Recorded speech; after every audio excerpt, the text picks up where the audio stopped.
Dje në mbrëmje në orën 7, kryetari i Partisë Demokratike Sali Berisha zhvilloi një takim me demokratët e Lushnjës tek palestra e shkollës 9-vjeçare Fotopuka, ku prezantoi kandidatët për deputet për zgjedhjet e 11 majit.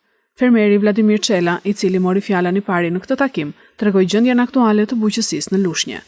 Ne kemi ngel në mëshirë të fatit. Pa subvencione, pa ndihmë, marrë një subvencionim qesharak që nuk mbulon as gjërat minimale.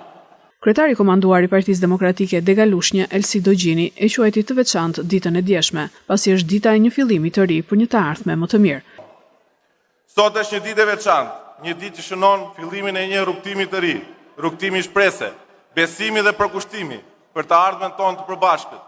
Jemi këtu së bashku për të hapur fushatën elektorale të Partisë Demokratike e qytetit Lushnjë, për të ndarë me ju vizionin tonë dhe për të kërkuar mbështetjen tuaj në këtë garë të rëndësishme. Gjithashtu edhe drejtuesi i Qarkut Fier, deputeti Gazmend Bardhi, e quajti ekipin e Fierit në këto zgjedhje më të mirë se ekipi kundërshtarëve. Ai tregoi se mesazhi që marrin nga qytetarët, sidomos fermerët që takojnë, është na ka ardhur në maj të hundës nga kjo qeveri. Gjithashtu përmendi edhe arsimin ku 18 shkolla janë mbyllur në Lushnjë nga braktisja. Mesazhi i parë dhe kryesor që marrim nga secili qytetar është se u ka ardhur në maj të hundës. Janë të zhgënjur deri në pikën që mallkojnë veten se kanë votuar një parti që vetëm i ka shfrytzuar për vota, pa mbajtur as më të voglin premtim. Kryetari i Partisë Demokratike Sali Berisha, mes entuziazmit dhe thirrjeve, deklaroi se ekipi i Partisë Demokratike ka kandidatët më të mirë që mbështeten në vlerat familjare dhe janë si nata me ditën me ekipin e Partisë Socialiste, që kryesohet nga Belinda Balluku. Kam derë të veçantë që vi sot këtu për të paraqitur ju,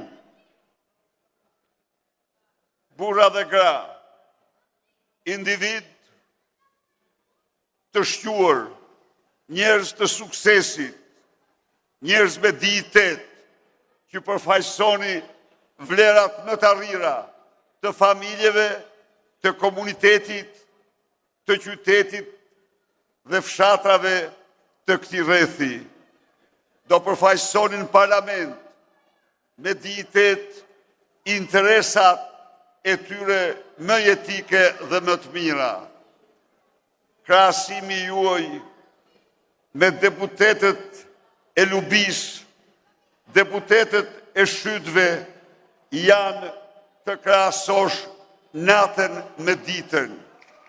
Zoti Berisha tha se do të pesfishoj subvencionet dhe do të mbrojë çdo sezon prodhimin e fermerëve. Made in Albania nuk do ta fillojë me prodhimin e makinave ushtarake, siç deklaron Rama, por do ta fillojë me qumshtin, me frutat, me zarzavatet, tha ai.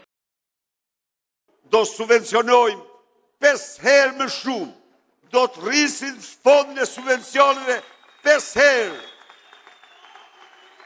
Për çdo fidan, për bimë të arave, për njësi prodhimi, për çdo krem bagti. Zoti Berisha tregoi se rikthimi i tij në krye të partisë dhe kandidimi për kryeministër në zgjedhjet e 11 majit nuk vijnë si ambicie për para apo luks, por për të mos ia lënë kontrollin e opozitës kryeministrit Edi Rama.